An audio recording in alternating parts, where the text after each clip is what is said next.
बार दिन ये आए, बार दिन ये आए, तुम जियो हजारों साल, ये मेरी है आरज़ू।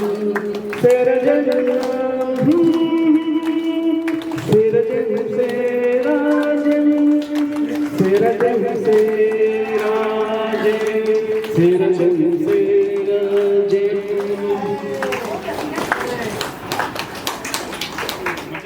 जब बात आती है सेहत की तो हम सभी को एक ऐसी जगह की तलाश होती है जहां हमें सभी प्रकार के उपचार मिले। रांची में सेरा जिम एक ऐसा स्थान है जहां आपको स्वास्थ्य के उपचार शक्ति मिलती है, वह भी बिना किसी मेडिसिन के। रांची में सेरा जिम ने 14 मई 2024 को 10 साल पूरे किए। 10वीं वर्षगांठ के अवसर पर सेरा जिम सेंटर में एक समारोह का आयोजन किया गया। इसमें मुख्य तौर पर झारखंड के IAS अधिकारी अरुण कुमार सिंह शामिल हुए। तो इस दौरान उनके साथ कई लोगों ने अपने अनुभव साझा किए। चलिए इसके बारे में और भी ज्यादा जानते हैं।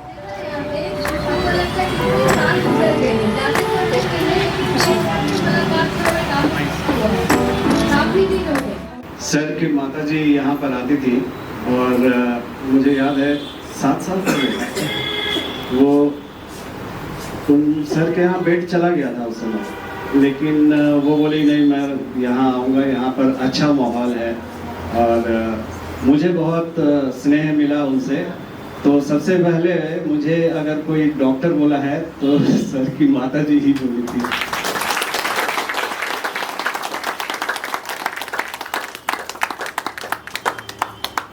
आज का हमारा जो लाइफस्टाइल है, जीवन शैली है, वो जीवन शैली कितनी तनाव से भरी हुई है। बहुत से तनाव हम लोग खुद क्रिएट कर लेते हैं। गलत खान पान से,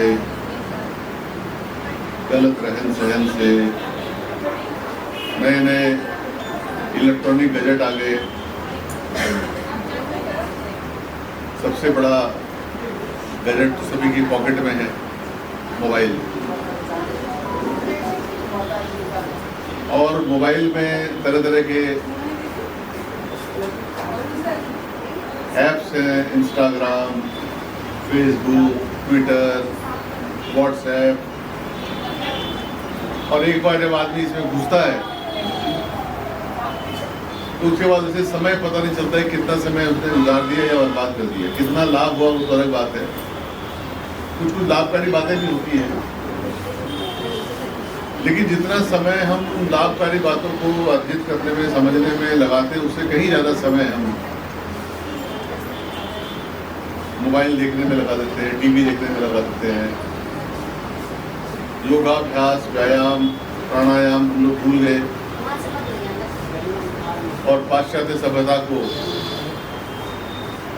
उसका अनुसरण करने लगे बिना सोचे समझे। तो बिना सोचे समझे जब काम करते हैं तो अपना काम बिगड़ता है। और उसमें क्या कहते हैं कि बिना विचारे जो करे सो पाछे पछताए, काम बिगाड़े अपना जग में बहुत हंसाए। जग में हम हंसाई है कि हमें 50 तरह की बीमारियां, डायबिटीज है, BP है, हृदय रोग है, कैंसर है, सांस लेने की बीमारी है, किडनी की बीमारी है। क्योंकि मैं स्वास्थ्य विभाग में करीब 2.5 साल एडिशनल चीफ सेक्रेटरी भी रहा, तो मैंने हमेशा प्रमोट किया कि हम एक विधा है आयुष, आयुर्वेद, यूनानी, सिद्धा, योगा और होम्योपैथी, और साथ साथ ये सेरा जिम भी हम समझ सकते हैं कि एक नया कंसेप्ट है, हालांकि भारतीय नहीं, साउथ कोरिया की है और ये 98 से शुरू हुआ था अमेरिका, अभी 70 कंट्री में। तो क्या है कि अपनी ही बॉडी के अंदर जो प्रतिरोधक क्षमता है, उस प्रतिरोधक क्षमता को कैसे हम बढ़ाएं। क्योंकि एलोपैथी की दवा क्या करती है कि आपकी सेंसेशन को कम कर देती है। बुखार है, आप गोली खा ली तो आपको फीलिंग खत्म हो जाएगी, आपको लगेगा बिल्कुल ठीक हो गया। लेकिन जो बुखार का जो रूट कॉज था, जो कारण था, तो जब तक कारण खत्म नहीं होगा तब तक वो रहेगा। बॉडी अपने आप फाइट कर रही है। हमारे पास जो रक्त कोशिका होती है, श्वेत रक्त कोशिका, वाइट ब्लड सेल, जो हमारे सैनिक हैं, वाइट ब्लड सेल हमारे शरीर के सैनिक हैं, जो बाहर से जो जर्म्स, कीटाणु, बैक्टीरिया, इनसे फाइट करते हैं। और जब दो आदमी लड़ते हैं तो क्या होता है? गर्मी पैदा होती है, माहौल गर्मा गया है, होता है ना, माहौल गर्मा गया। इनके बिहार शरीफ से हमारे मित्र हैं, मुस्कान भी ब्रजनंदन बाबू जैसी ही आपकी, उनके भाई हैं। हमारे विधायक जी थे ब्रजनंदन यादव, उन्हीं के ब्रदर हैं। तो मामला जब गर्मा गया आपस में लोग लड़ने लगे। तो जब WBC फाइट करता है बाहरी बैक्टीरिया से, बाहरी आक्रमण से, तो शरीर गर्म हो जाता है, बुखार हो जाता है। और एलोपैथी दवाई जो है उसको दवा देती है, आपको लगता है कि मैं ठीक हो गया, हालांकि वह उसका कारण है। तो एलोपैथिक दवाएं देखा जाए तो प्रिवेंटिव कम और क्यूरेटिव ज़्यादा है। प्रिवेंटिव मतलब हो गया कि हम बचाव कर रहे हैं, और क्यूरेटिव हो गया मतलब चिकित्सा कर रहे हैं कि हमें कुछ चोट लग गई, उस चोट पर हम जख्म पर हम कुछ दवाई लगा रहे हैं, वो क्यूरेटिव हो गया, क्योर कर रहे हैं, उसकी देखभाल कर रहे हैं। और एक हो गया रोकथाम, रोकना उसको। तो वे ऑफ लाइफ हम लोग का जो गड़बड़ा गया, सुबह लेट उठना, चीनी बहुत खाना, पुराने समय में व्यायाम बहुत करते थे, मेहनत करते थे। महिलाएं चक्की चलाती थी सुबह उठ के 4 बजे, मुझे याद पड़ता है, सुबह 4 बजे चक्की चलाना, घर में गाय भैंस है उनको देखभाल करना, ये सब शहरी क्षेत्र कम थे और शहरों में भी गांव बसे थे। लेकिन अब जो है वो समय का अभाव हो गया और नई नई फैसिलिटीज़ आ गई, और वो फैसिलिटीज़ आदमी को और निकम्मा बना दे रही है। रिमोट आ गया, रिमोट से आप पंखा चला लो, रिमोट से आप टीवी चला लो, रिमोट से आप एसी चला लो, हिलना डुलना नहीं है। कपड़ा धो दो, वॉशिंग मशीन में डाल दो, एक डिश वॉशर भी है, बर्तन डाल दो, बर्तन धो के बाहर निकल जाएगा, वॉशिंग मशीन में कपड़ा डाल दो, कपड़ा सूख करके बाहर निकल जाएगा। तो मेहनत करना ही नहीं है। तो जब मेहनत नहीं करते हैं तो वो आदमी निकम्मा हो जाता है। निकम्मा होने से उनकी शारीरिक मांसपेशियाँ भी निकम्मी हो जाती है, और तरह तरह की व्याधियाँ जो होते हैं, खाली दिमाग शैतान का घर। तो जब मांसपेशियों को कुछ काम नहीं मिलता है तो वो कुछ न कुछ मिसचीफ करना शुरू कर देते हैं कि चलो शरीर को ही बर्बाद करो। मानसिक तनाव हम जबरदस्ती क्रिएट करते हैं, मेंटल पीस, मेंटल स्ट्रेंथ, है ना, how we should be mentally strong. आज के समय में पढ़ाई लिखाई पे बहुत बच्चों पर प्रेशर रहता है, उसे कैसे हैंडल किया जाए।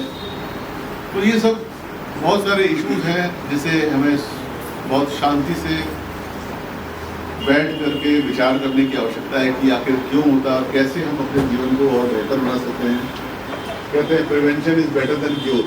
सबसे बड़ी बात कि यहाँ आने से पहले शरीर बहुत वीक था, वीकनेस बहुत लगता था, शरीर में कोई स्ट्रेंथ भी नहीं था, सारा दिन पे पड़े रहते थे। और उसके बाद हम 6-6 महीने पे हम कराते हैं अपना चेकअप, तो उसमें निकला कि आपका किडनी डेंजर पॉइंट पे है। 6 महीना भी ट्रीटमेंट चलते रहा, उसका 6 महीना के बाद फिर चेकअप हुआ तो नहीं, सब कुछ ठीक है, लीवर ठीक है, किडनी ठीक है, सब कुछ ठीक है। शुगर लेकर भी अभी तो नहीं रहता है, हालांकि मेडिसिन तो खाते हैं। ये है, और सबसे बड़ी तो शरीर में स्ट्रेंथ है। स्ट्रेंथ आया है तो उससे अपने को भी अच्छा लगता है। बाल नया आ रहा है, कोई नया विचार आ रहा है आपका? अब नहीं आएगा उससे विचार सब विचार नहीं आएगा। नहीं, आना चाहिए, विचार तो रखना चाहिए, जवान होने के लिए आना चाहिए। आप कुछ करो मत, लेकिन विचार रखो। Thank you sir. हम जब लेके आए थे तो क्या था प्रॉब्लम? सर बहुत सारा प्रॉब्लम था। ध्यान से सुनिएगा, बहुत सारा प्रॉब्लम था। जैसे सबसे पहले तो दर्द से हम परेशान थे, बैक पेन और गर्दन में दर्द, ये तो था ही, लेकिन उसके अलावा भी बहुत सारा था। साइनस, मतलब दर्द, सुस्ती, हमेशा मतलब शाम होती एकदम लो फील करना। पेट से कुछ ऐसा नहीं करता, लेकिन छोटा छोटा बहुत था जो हम कह नहीं सकते। ओके, ये जब ज्वाइन की तो मुझे लगता है कि कितना दिन के बाद, 11 दिन या 1 सप्ताह? नहीं, 1 सप्ताह नहीं, करीबन मतलब 5 या 6 दिन हुआ था थेरेपी ले रही थी।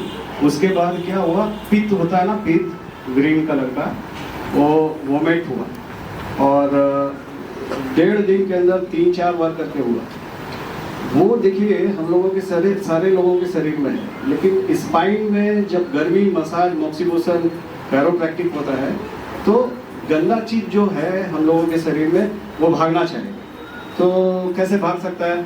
वॉमिटिंग के थ्रू, बलगम के थ्रू, यूरिन के थ्रू, स्टूल के थ्रू, स्वेटिंग के, पसीने के थ्रू। तो मैं जब डिटॉक्स, मैं जब अंदर का फ्री रेडिकल्स कचरे को बाहर फेंक सकता हूँ तो मेरा मेडिसिन खत्म होगा। मेडिसिन क्यों लगा मुझे? क्योंकि जांच कराए तो पता चला कि इसमें ये है। क्या है भाई? तो ग्लूकोज का मात्रा ज़्यादा है, कोलेस्ट्रॉल का मात्रा ज़्यादा है, TCS का मात्रा ज़्यादा है। तो जो जांच में पाया गया वही मेरे लिए कचरा है,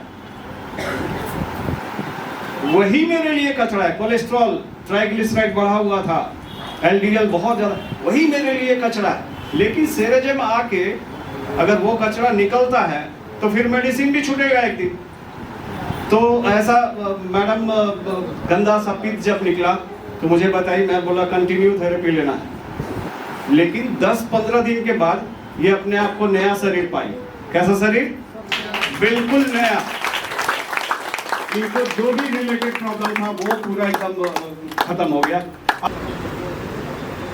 तो ये 10 साल जो है उसमें से कुछ कोविड का समय निकाल दिया जाए तो बाकी जो समय है वो स्वर्णिम समय था हम लोगों का। मैं इसको आज यहां से एक जोर से अनाउंस करना चाहता हूं कि ये अभी शुरुआत है, क्योंकि हम अकेले नहीं हैं, हमारे साथ हमारे बच्चे भी हैं।